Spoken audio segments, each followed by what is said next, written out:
Chapter 6, Section 2, Part 1. Colonial Resistance Grows. The main idea of this section is that many Americans began to organize to oppose British policies. Why that matters today is because Americans continue to protest what they view as wrongs and injustices that began in the colonial era.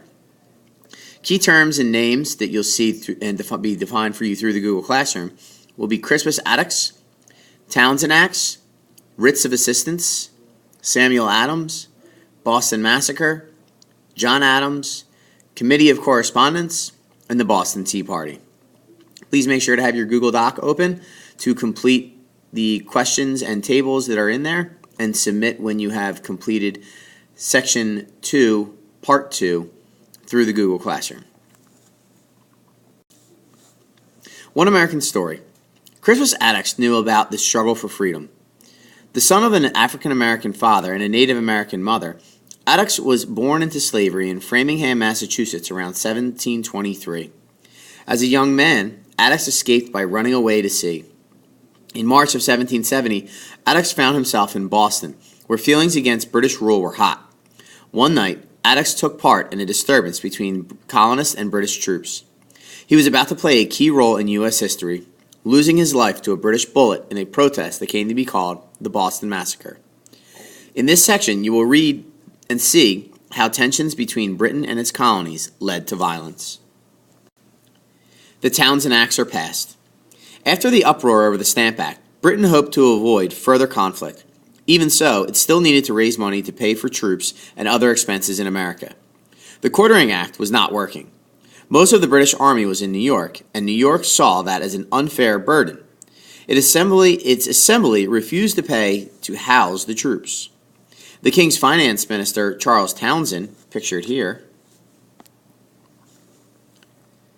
told Parliament that he had a way to raise revenue in the colonies. So in 1767, Parliament passed his plan known as the Townsend Acts. The first of the Townsend Acts suspended New York's assembly until the New Yorkers agreed to provide housing for the troops. The other acts placed duties or import taxes on various goods brought into the colonies, such as lead, glass, paper, paint, and tea. Townshend thought that duties, or taxes, which were collected before the goods entered the colonies, would anger the colonists less than the direct taxes of the Stamp Act. The money raised would be used to pay the salaries of British governors and other officials in the colonies.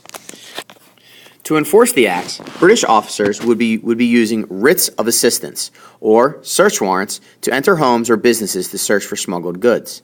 However, these writs of assistance allowed the British officers to enter any house or any business at any time without necessarily any good reason. Reasons for protest. Protest immediately broke out at the news of the Townsend Acts. New Yorkers were angry that their elected assembly had been suspended. People throughout the colonies were upset that Britain was placing new taxes on them. The issue, said John Dickinson, an important Pennsylvania lawyer, was whether Parliament can legally take money out of our pockets without consent. Because remember, they had no representation in Parliament. Dickinson explained his opposition to the Townsend Acts in essays called Letters from a Farmer in Pennsylvania, published in 1767. Here's an example or an excerpt from Letters from a Farmer.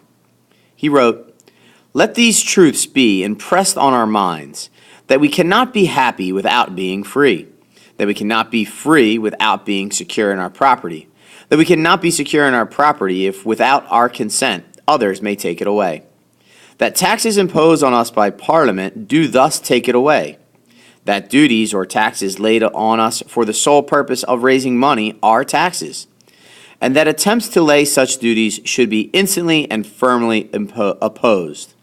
John Dickinson, quoted in A New Age Now Begins. The colonists were also angry about the writs of assistance. Many believed, as James Otis had argued, that the writs went against their natural rights. These rights had been described by English philosopher John Locke during the Enlightenment. The law of nature, said Locke, teaches that, quote, no one ought to harm another in his health, his life, his liberty, or his possessions. The colonists felt the Townsend Acts were a serious threat to their rights and freedoms. Tools of protest. To protest the Townshend Acts, colonists in Boston announced another boycott of British goods in October of 1767. The driving force behind this protest was Samuel Adams, a leader of the Boston Sons of Liberty. Adams urged the colonists to continue to resist British controls.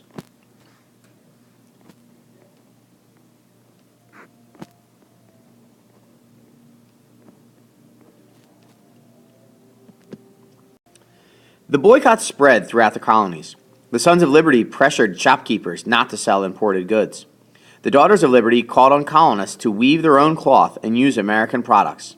As a result, trade with Britain fell sharply. Colonial leaders asked for peaceful protest. Articles in the Boston Gazette asked for people to remain calm. Quotes such as, "No mobs, constitutional methods are best." However, tempers were running high. When customs officers in Boston tried to seize the American merchant ship Liberty, owned by John Hancock, which was carrying smuggled wine, a riot broke out. The rioters forced the customs officers to flee. Fearing a loss of control, officials called for more British troops. A defiant Samuel Adams replied, "We will destroy every soldier that dare put his foot on shore. I look upon them as foreign enemies." This is the end of Chapter 6, Section 2, Part 1. Please make sure you have filled in your Google Doc as much as you can before moving on to Part 2 of Chapter 6, Section 2. When you've done that, you're done until Section 2, Part 2, and we will see you in class tomorrow.